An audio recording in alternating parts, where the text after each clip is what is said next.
हरि ओम. नमस्कार. मी सौप्रिया श्रीनिवास जोग. श्रीमद भगवद्गीतेवरील निरूपण आपण पाहत आहोत मंडळी. निरूपणात आपण पाहत आहोत गीतेचा 11वा अध्याय विश्वरूप दर्शन, आणि यामध्ये आज आपण पाहणार आहोत 5वा श्लोक.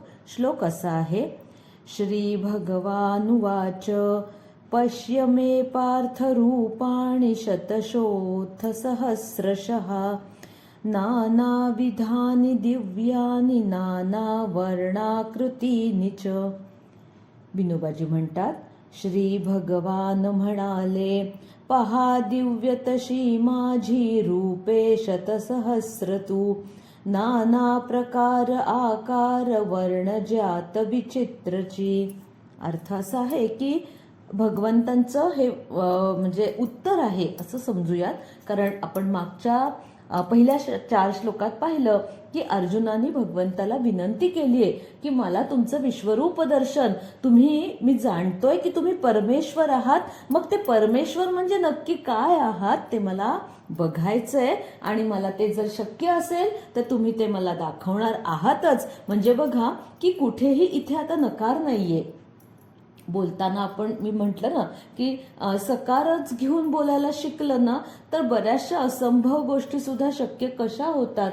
तर त्याच्यासाठी मला असं वाटतं ह्या 11व्या अध्यायातल्या ह्या पहिल्या 4 श्लोकात आपण त्याचं संदर्भ लावू शकतो.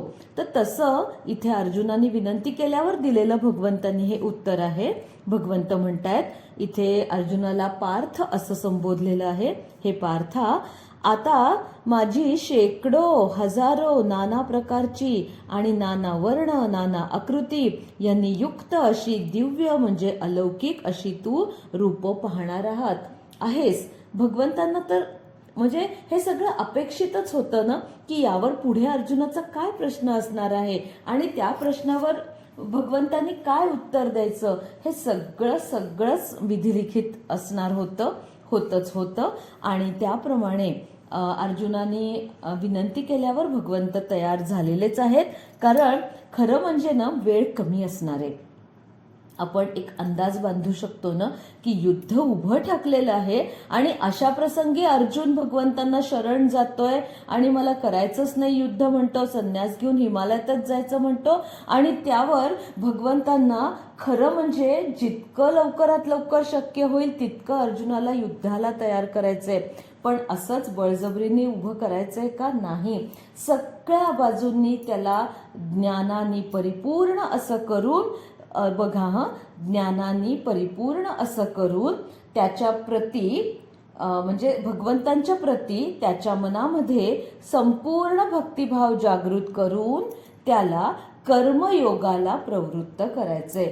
सगळे योग भगवंतांना अर्जुनाच्या माध्यमातून एकतर ते आपल्यापर्यंत तर पोचवायचे आहेतच, पण अर्जुनाला सुद्धा त्यासाठी भगवंतांना तयार करायचे. म्हणजे एकंदर विचार केला तर खूप मध्ये वेळ दवडण्यासारखं काही त्यावेळेला परिस्थिती अजिबातच नव्हती. जेवढं लवकर पुढे तेवढं भगवंतांना अपेक्षितच होतं. आणि म्हणून अर्जुनाच्या विनंतीवर भगवंतांनी अगदी लगेच उत्तर दिलंय की हो, पश्यमे रूपाणी, म्हणजे पार्था माझी तू रूप पाहू शकतोस. आणि अर्थातच भगवंतांची इच्छा आहेच ना, कारण पश्य असं म्हटलेलं आहे. म्हणजे भगवंत म्हणतायत की तूही रूप पहा, आणि तुला शक्य नसेल तर म्हणजे नाहीच शक्य तर त्याच्यासाठी आवश्यक ती दृष्टी सुद्धा भगवंत देणार आहेत. कारण जसं आपल्याला आत्ताच्या काळासाठी हे जर पटवायचं तर 3D सिनेमाचं उदाहरण आपण तरुण वर्गाला नक्कीच गरज पडते. अशा सगळ्या म्हणजे काय म्हणतो ना त्याला, मॅथ्समधले आपण थेरम्स सोडवले होते की नाही, तर त्याला जी प्रूफ टेस्ट असते ना ती, की हा सूर्य हा जयद्रथ, कसं काय शक्य आहे, तर हे असं शक्य आहे. 3D सिनेमासाठी तो जो 3D चष्मा देतात तो लावून पाहिलं तरच तो इफेक्ट जाणवतो, अदरवाईज तो जाणवतो का? जाणवत नाही. तसंच इथे भगवंतांनी पण अर्जुनाला अर्थातच ही सगळी पुढची तयारी आहे. एकूणच आपण जाणू शकतो, अंदाज बांधू शकतो की आपलं जे प्रगत शास्त्र आहे ते आपल्याला आज दिसतंय. मग हे 5000 वर्षापूर्वी असण्याची शक्यता आपण कशाच्या बळावर नाकारू शकतो? असणारच आहे. कारण अखंड सृष्टीचं चक्र आहे ना.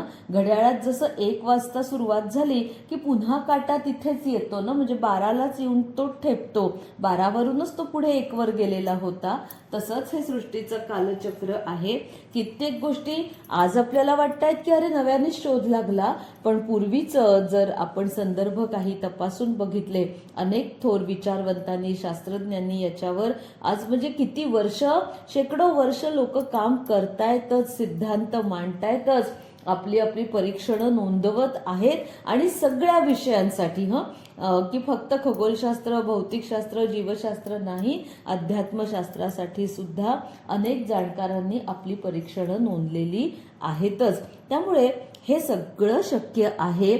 आणि ह्याच्याच पुढचाही श्लोक आपण जाणून घेऊयात. श्लोक असा आहे, पश्यादित्यान् वसून् रुद्रान् अश्विनौ मरुतस्तथा बहून्यदृष्टपूर्वाणि पश्याश्चर्याणि भारत. विनोबाजी म्हणतात, वसुवायुपहा रुद्र तसे आदित्य अश्विनी, पहा अनेक आश्चर्ये कधी कोणी न पाहिली. आता या श्लोकाचा अर्थ असा आहे की भगवंत इथे अर्जुनाला सांगतायत की हे बुद्धिवान अर्जुना, माझ्या ठिकाणी आदितीचे 12 पुत्र, पश्यादित्यान म्हणजे आदिती, नंतर वसून म्हणजे सर्व वसू, रुद्र सगळे रुद्र, अश्विनव म्हणजे दोन्ही अश्विनी कुमार, मरुतस तथा म्हणजे मरुतगण, आणि हे सगळे तू पाहणार आहेस. तसंच पुष्कळशी अशी काही गोष्टी आहेत, आश्चर्यकारक रूप आहेत, तीही तू इथं पाहणारच आहेस. असं हे जे सगळं आहे ही एक फक्त भगवंतांनी चुणूक दाखवली की बघ तुला काय काय बघायचंय, म्हणजे याची पण मनामध्ये उजळणी करून ठेव आणि ते दृश्य दिसल्यावर तू तिथं नोट डाऊन करायला म्हणजे तयारीत राहा. कारण काही गोष्टी जसं असतं ना, काही गोष्टी सिनेमामध्ये सुद्धा आपण बघतो अशा फास्ट फॉरवर्ड असतात. असं झपकन गाण्याच्या सीनमध्ये वगैरे तर असं समजा घाटातला प्रसंग चित्रित केला असेल किंवा असं बागेतला तर तो असं फास्ट कॅमेरा फिरवतात.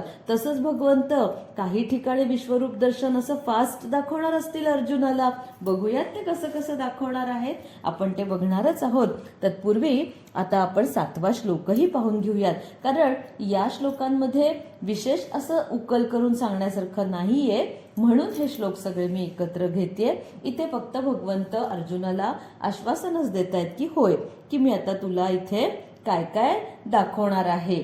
आणि हे सगळं वर्णन पुढे संजय उवाच या सदरामध्ये पुढचे म्हणजे 9 ते 14 श्लोक येणार आहेत. त्याच्यानंतर पुन्हा म्हणजे संजयाने काय काय दिव्य दृष्टीने बघितलं ते तो धृतराष्ट्र महाराजांना सांगणार आहे.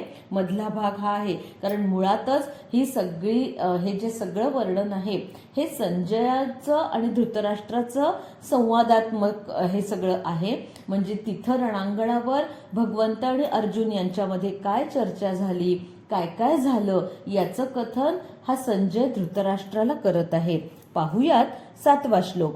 7वा श्लोक असा आहे, इहैकत्स्थै जगत्कृत्स्नं पश्याद्य सचराचरं मम देहे गुडाकेश यच्चान्यद्रष्टुमिच्छसि.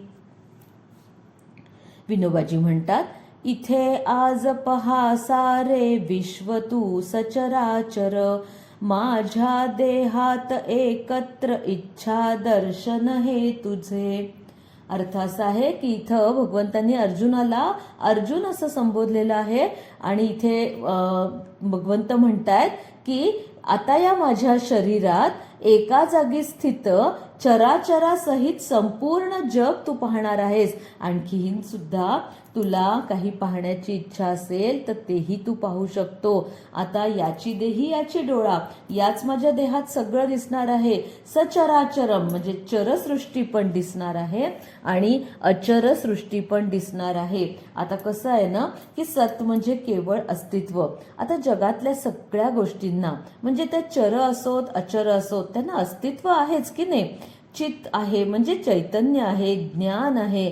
आता हे चैतन्य जे आहे ना ते सगळ्या वस्तूंमध्ये दिसतं का? हो, नाही दिसत. आपणच म्हणजे ते ठरवलंय ना. कारण आता प्राण्यांमध्ये, पक्ष्यांमध्ये, पशूंमध्ये, कीटकांमध्ये दिसतं, पण दगड, धोंडे, पर्वत याच्यामध्ये चैतन्य दिसत नाही. पण याच्यातच नदी हा मात्र पुन्हा एक थोडा अपवाद आहे. असं तर म्हणावं तर नदीमध्ये चैतन्य नाहीये. पण असं म्हटलं तर कसं काय, पाण्यात चैतन्य नाही असं कसं होऊ शकेल? पाण्याचा प्रवाह तर कसा खळखळ खळखळ वाहणारा असतो. उगमापाशी ती नदी कशी असते, पुढे मध्यात त्या नदीचं स्वरूप कसं असतं, एखाद्या गावाला वळसा घालून नदी जाते तेव्हा ती कशी असते, आणि पुढे ती जेव्हा सागराच्या समीप जायला लागते तेव्हा तिचा प्रवाह कसा असतो, ऐन भर उन्हाळ्यात ती कशी असते, मुसळधार पडणाऱ्या पावसात ती कशी असते, ही सगळी जर नदीची रूपं पाहिली तर नदीच्या ठाई चैतन्य नाही हे मात्र विधान आपण करू शकत नाही. मग आता ह्यांना म्हणजे नदी एक जर सोडली तर बाकी आपण दगड किंवा माती, पर्वत ह्या सगळ्यांना आपण निर्जीवच संबोधतो. पण आता पर्वताला सुद्धा तसं म्हणावं तर निर्जीव म्हणावं तर ती पर्वतराजी पाऊस पडला की कशी हिरवीगार होते, म्हणजे तिच्याच पोटातून ह्या सगळ्या बिया अंकुरतात आणि कुठे कुठे बारीक गवतापासून मोठ्या मोठ्या वृक्षराजीपर्यंत अक्षरशः ही पर्वतराजी आपण वर्णनं केली आहेत ना शाळेत असताना की हिरवा शालू ल्याल्यासारखी दिसते. मग पर्वताला तरी कसं काय आपण निर्जीव म्हणू शकतो? आपण खरं म्हणजे विचार केला ना तर आपली म्हणतात म्हणजे दासबोधामध्ये वर्णन आहे ते खरंच यथार्थ आहे की आता ही चरसृष्टी काय अचरसृष्टी काय, परमेश्वराचं सगळं ही अभिव्यक्ती आहे. मग तिथं ना आपले शब्द कसे तोकडे पडतात ना याचं हे उदाहरण आहे. म्हणजे दगडाला, पर्वताला, डोंगराला तुम्ही निर्जीव म्हणाल तर डोंगर पर्वत कसा हो निर्जीव होईल? दगड म्हटलं तर ठीक आहे, पण माती कशी निर्जीव असू शकते? त्याच मातीतून तर एवढं पीक पाणी फुलून येतं, त्या मातीला आपण कुठल्या धर्तीवर निर्जीव म्हणू शकतो? याचाच अर्थ असा की परमेश्वराची अभिव्यक्ती ही खूप अलौकिक आहे, दिव्य आहे, गहन आहे. आपल्याला जे दिसतं त्याच्याही पेक्षा ते निराळं आहे. बरोबर आहे की नाही? माझा मुद्दा पटतोय का? की माती म्हणावं तर निर्जीव आहे, म्हणजे पण कशी निर्जीव? मग ती सुपीक नापीक म्हणजे ह्याच्यात सुद्धा निर्जीवता सजीवता आहेच ना. एखादी माती नापीक आहे म्हणजे तिच्यातून चैतन्य फुलून येत नाही म्हणून तिला आपण नापीक म्हणतो. पण सुपीक जमिनीत पेराल ते उगवतं, मग ती तर चैतन्याने मुसमुसलेलीच आहे. म्हणजेच याचाच अर्थ काय की ही सगळी परमेश्वराची अभिव्यक्ती आहे आणि आपण तिचं वर्णन करायला अतिशय तोकडे आहोत. आपल्याला कळणार नाही अशा पद्धतीनं ही सगळी अभिव्यक्ती आपल्या समोर रोज नव्याने उलगडते. आपण रोज वर्णन करतो, रोज त्याचे गोडवे गातो, फोटो काढतो, शेअर करतो, सगळं करतो, पण तरीही ही जी अचर सृष्टी आहे ती मला तरी वाटतं आज तागायत आपल्याला अजूनही कळलेली नाही. असो, परमेश्वराची अभिव्यक्तीच आहे ती. कळून आपल्यासारख्या माणसाला ती कळावी तरी किती, त्यालाही मर्यादा आहेतच. आपण आता 8वा श्लोक पाहूयात. श्लोक असा आहे, न तु मां शक्यसे द्रष्टुमनेनैव स्वचक्षुषा दिव्यं ददाति ते चक्षुः पश्य मे योगमैश्वरम्. विनोबाजी म्हणतात, परी तू चर्मचक्षुने पाहू न शकसी मज, घे दिव्य दृष्टी ही माझा ईश्वरी योग तू पहा. आता इथे अर्थ अगदी सरळच आहे की भगवंत म्हणतायत की मला तू तुझ्या या चर्मचक्षुनी नक्कीच पाहू शकणार नाहीयेस. म्हणून मी तुला आता दिव्य दृष्टी देणार आहे आणि तिच्या साहाय्याने माझी ईश्वरीय आणि ऐश्वर्य शक्ती, योग शक्ती तू पाहणार आहेस. आता इथूनच खरं ह्या मूळ विश्वरूप दर्शनाची म्हटलं तर सुरुवात आहे की भगवंत इथे स्वतःहून अर्जुनाला दिव्य दृष्टी देणार आहेत. कारण अर्जुनाने मागायचं आता ती आपण जे म्हणतो ना ती स्टेज आता पार झालीये. आता त्याने इतकं अनन्य भावाने शरणागती पत्करली की आता त्याच्याजवळ म्हणून मागण्यासारखं काहीच शिल्लक नाहीये. तर गुरूंनाच ठाऊक आहे की आपल्या शिष्याला काय द्यायला हवंय. तर काय द्यायला हवंय आता इथे, तर दिव्य दृष्टी द्यायला हवीये. आपले जे हे चर्मचक्षु, आपले हे जे डोळे आहेत, तर हे डोळे आपल्या आजूबाजूचं सगळ्या गोष्टी पाहू शकतात. पण आपण जसं म्हणतो ना की एखाद्याच्या मनात काय चाललंय हे आपल्याला सहजासहजी त्याच्या वरच्या रूपाकडे बघून किंवा त्याच्या बिहेवियरकडे बघून आपल्याला समजू शकत नाही. खूप खोल एखाद्याच्या मनात खळबळ माजलेली असू शकते. ही खळबळ कधीतरी दुःखाने भरलेली असेल, तर कधीतरी ही खळबळ आहे ना शेवटी ही एखादी सुडाची भावना घेण्यासाठी सुद्धा तिथे पेटून उठलेली असू शकते. क्रांतिकारकांच्या मनातली खळबळ जर आपण आता बघितली, विचार केला, तर ही खळबळ आपल्या भारत मातेला स्वातंत्र्य प्राप्त करून देण्यासाठीच माजलेली होती. आणि एखाद्या आपल्यासारख्या सामान्य लोकांच्या मनातली खळबळ ही सहसा दुःखाने किंवा अति दुःख वियोग झाल्यामुळे माजलेली असू शकते. मग हे जे सगळं पण तरी सुद्धा अनेकांना आत एक बाहेर एक अगदी लिलया दाखवायला जमतं. आता याच्यात चूक असं प्रत्येक वेळेला काहीच नाहीये ना. माझ्या मनातलं दुःख मी माझ्या मनात ठेवावं, प्रत्येक वेळेला ते चार लोकांच्या समोर मी का उघडं करावं, हे सुद्धा ज्याचं त्याचं वैयक्तिक मत आहे की नाही. एखाद्याला जाता येता आपल्या दुःखाचे सुद्धा रडगाणी दुसऱ्याला ऐकवायला आवडतात. काय माहिती दुसऱ्याकडून सतत सिंपथी लाटायला आवडते का काय माहीत नाही, पण आवडतं. आणि एखाद्याला नाही आवडत, माझं दुःख माझ्यापाशी पण इतरांना मी आनंद दिलाच पाहिजे या भावनेनी ते म्हणजे मग खरं तर म्हणाल तर तो मुखवटाच असतो. कारण आत दुःख सगळंच्या सगळं पूर्णपणे तर नाहीसं होत नाही ना. जोवर आपण शेवटी आपण कितीही झालो तरी मनुष्य प्राणी आहोत. जोवर आपण आहोत तोवर आपलं दुःखही आपल्या बरोबरच राहतं, अगदी अंशरूपाने का होईना पण राहतं. सुख तर आपण जपून ठेवतच असतो, पण दुःख कितीही कमी करायचा प्रयत्न केला तरी त्याचा समूळ नाश मात्र होणं हे थोडंसं मात्र कठीणच असतं. म्हणजे एकूण काय सांगण्याचा मुद्दा काय की आपल्याला जे बाहेरून दिसतं तर ते त्याच्यावरून सगळ्याच वेळेला अंतरंगाचा अंदाज आपण बांधू शकत नाही. आता इथे भगवंतांनी जसं म्हटलं आपण की पुन्हा एकदा इथे बघा पश्य हा शब्द वापरलेला आहे. आता हे क्रियापद आहे की नाही संस्कृत मधलं. म्हणजे काय तर डोळ्यांनी पाहायचं म्हणजे पश्य, आणि दुसरं म्हणजे विवेक. आपण म्हणतो ना की अगं जरा उघडा डोळे आणि बघा नीट. याचा अर्थ काय, अरे मी काय आंधळी नाहीये, मला दिसतंय, पण दिसतंय ना त्याच्या पलीकडचं समजून घ्या की इथं काय चाललंय नेमकं आणि इथं तुम्ही काय करणं अपेक्षित आहे. आपला हा रस्त्यावरचा किंवा असा सर्वसामान्यांसाठीचा सुविचार आहे की उघडा डोळे बघा नीट. खरोखर आज समाजात सुद्धा आपल्या काय परिस्थिती नक्की माजलेली आहे. तर ही अशी तर वर्तमानपत्र वाचतो आहे, न्यूज आपण ऐकतोय, म्हणजे तशी तर आपण त्याच्याशी म्हणजे आहोत की माहिती आहे, पण त्याचा मूळ अर्थ आपल्याला कळतोय का, तो कळण्यासाठी आपले अंतरचक्षु आपण उघडले पाहिजेत. हाच ह्याच्यामध्ये उद्देश आहे किंवा उपदेश आहे की पश्य मे योगेश्वरम. म्हणजे ह्या योगेश्वर हा बघ ना, मी तुझ्यासमोर तर उभाच आहे, मी विश्वरूप दर्शनही तुला घडवणार आहे, पण ते तू समजून घ्यायचंयस, जाणून घ्यायचंय, त्याच्या मागे काय भावार्थ असू शकतो हेही तुला ओळखायचंय.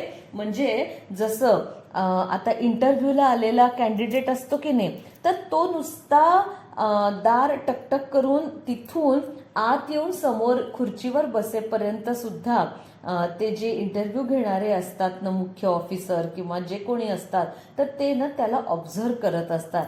त्याच्या देहबोलीवरून किंवा त्याच्या चेहऱ्यावरचे भाव, त्याच्या चालण्यातला आविर्भाव, पावलं टाकण्याची त्याची पद्धत, या सगळ्यावरून ना ते त्याला ना बरोबर जज करतात आणि मग त्याला त्या पद्धतीनेच प्रश्न विचारले जातात.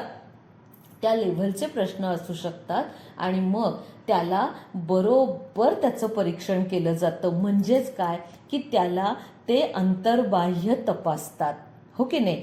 कारण त्याचं सगळं बायोडेटा तो तर सगळा समोर आहेच ना, त्याच्या व्यतिरिक्त त्याला जाणायचं असतं आणि ते सुद्धा अवघ्या 10, 15, 20 मिनिटं जो काही इंटरव्ह्यू चालतो तेवढ्या वेळात जाणायचं असतं.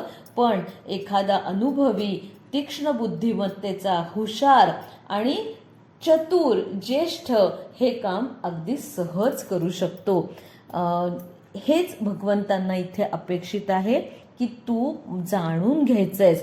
कारण दिव्य चक्षु मी तुला प्रदान करणार आहे, म्हणजे जे सामान्य डोळ्यांनी तुला दिसणार आहे त्याच्याही पलीकडे काहीतरी आहेच आहे, ते तुला जाणायचंय आणि त्यासाठी आता तू सज्ज होणार आहेस. यानंतरचे पुढचे श्लोक आपण पुढच्या भागात पाहणार आहोत. तोपर्यंत हरिओम.